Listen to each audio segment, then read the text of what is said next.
Mislim, da je bilo precej odločilno to, da je bil najin sosvetiš, pravzaprav je še, čeprav se ne ukvarja več veliko s tem, trener. In smo imeli na nek način prevoz na trening, ne. In smo potem z bratom se skupaj odločili, da bomo pa začela trenirati nekaj. Vinko Jelavec, mogoče bila bolj kot ne fora to. Moj oče je večkrat govoril o njemu, da je bil dober košarkaš, in potem sem ga tudi zaradi tega bolj napisal. Ja, v mlajših selekcijah, mislim, da kadeti in mladinci, sem sodeloval v nekaj reprezentančnih akcijah. Mislim, da smo bili na kvalifikacije za Evropsko prvenstvo, kakšnega večjega tekmovanja se nismo nikoli udeležili. Potem pa je bilo, mislim, da ravno sem bil 4. letnik srednje šole, sem se mogel odločiti, da bom šel na reprezentančno akcijo ali bom raje se posvetil šoli. Ker sem vedel, da med glavnimi igralci ne bom tam, sem se odločil, da bom raje uspešno naredil maturo, pa bomo poskusili brez reprezentance.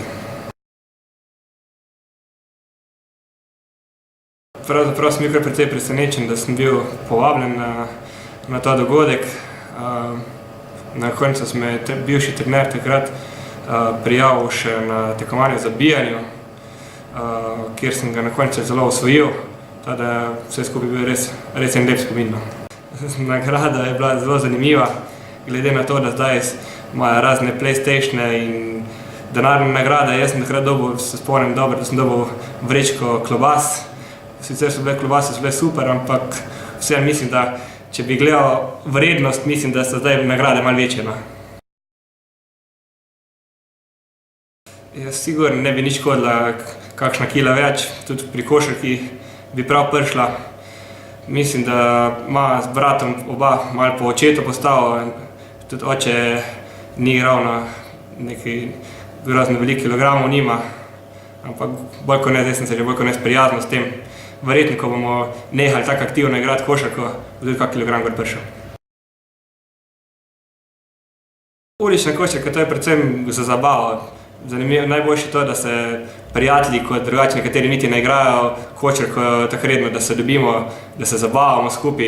In predvsem to mi je važno, ni mi zdaj važno neko zmagovanje pa vse skupaj, ampak predvsem druženje s tistimi prijatelji, ko se mogoče čez leto ne vidimo toliko veliko.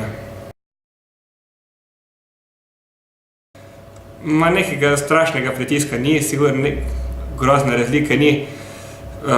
Jaz sem že od nekdaj, rad sem glasen na igrišču, mogoče včasih celo preveč.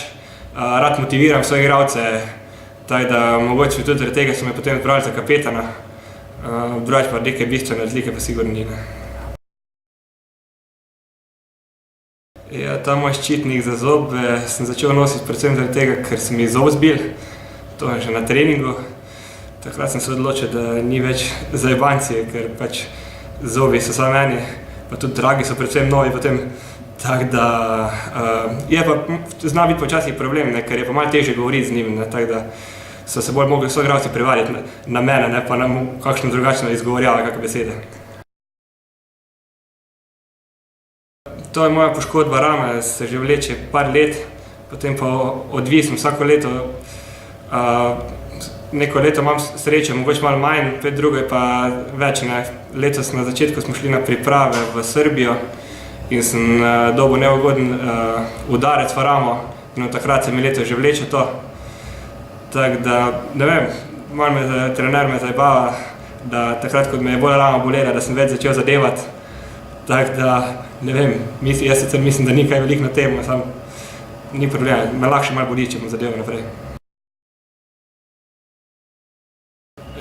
Sam sem se odločil, da sem pisal naprej na fakulteto v Celje, ki je neke vrste podružnica Mariborske fakultete za gradbeništvo.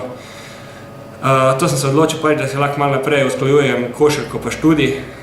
Končal sem 3-letni študij najprej v Celju, diplomiral, potem pa sem se odločil, zaposlitve ni bilo in se odločil za podiplomski študij v Mariboru, ki ga tudi zdaj zaključujem, napisati moram še magistrsko. Potem bomo pa videli. Bom vesel vsakih vabil za službo, tako da. Euroligo spremljam kar precej. Mi je precej bolj zanimiva liga kot pa NBA liga. Mislim, da se igra precej vrhunska košarka. nimam nekega favorita, spremljam pa predvsem ekipe, kjer igrajo slovenski košarkaši. Kar se tiče ABA lige, spet spremljam slovenske ekipe. Zdaj trenutno navijamo, da bi vsaj Olimpija prišla med 6 najboljših, da bo drugo leto kakšne evropsko tekmovanje igrala. Kar se pa tiče lige NBA, kot sem že rekel, po televiziji je zelo težko gledati to ligo, ker se vleče včasih tudi po 3 ure, to je bolj šov kot kaj druga. Spremljam pa statistiko in pa slovenska igralca Udriha in pa Gorana Dragića. Jaz sem kar precej prepričan, da bi lahko domači teren nam zelo pomagal, da bi lahko, če bomo res igrali timsko, če bojo prišli vsi te boljši igralci, mislim, da lahko tudi sežemo do medalje. Je pa vsekakor zanimivo, tule v Celju lahko gremo, da bomo šli spremljati in upam, da bo dosti kart na voljo, da bomo tudi vsekako tekmo gledali. Dejstvo je, da imamo v četrtfinalu dokaj premagljivega nasprotnika, ki smo ga ravno v soboto že premagali. V primeru, da zmagamo, bo najverjetneje naslednji nasprotnik Olimpija, ki je realno gledan močnejši nasprotnik, vendar pa mislim, da tudi Olimpija je premagljiva, tudi oni lahko imajo slab dan, tako da je pravzaprav vse mogoče, čeprav če smo realni, je bolj kot ne žreb bil tak narejen, saj jaz sem dolgo tako občutek, da se v finalu srečata Olimpija Krka, tam je pa potem vse možno.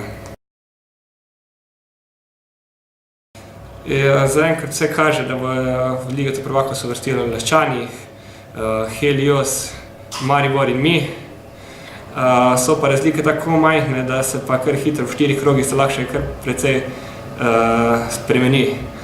Tako, naprimer, mi smo zdaj zmagali v Mariboru, in Laščani in Domžalčani nam niso ravno pomagali, bi nam prav prišli, da bi Elektra in Rogaška izgubila.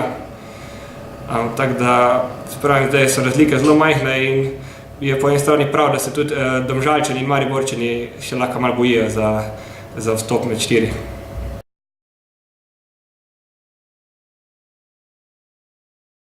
Jaz sem zelo vesel, da predvsem po vsaki zmagi, da gremo malo do občinstva, da se pozdravimo z njim, da jih tudi nagradimo za neko spodbujanje čez celo tekmo.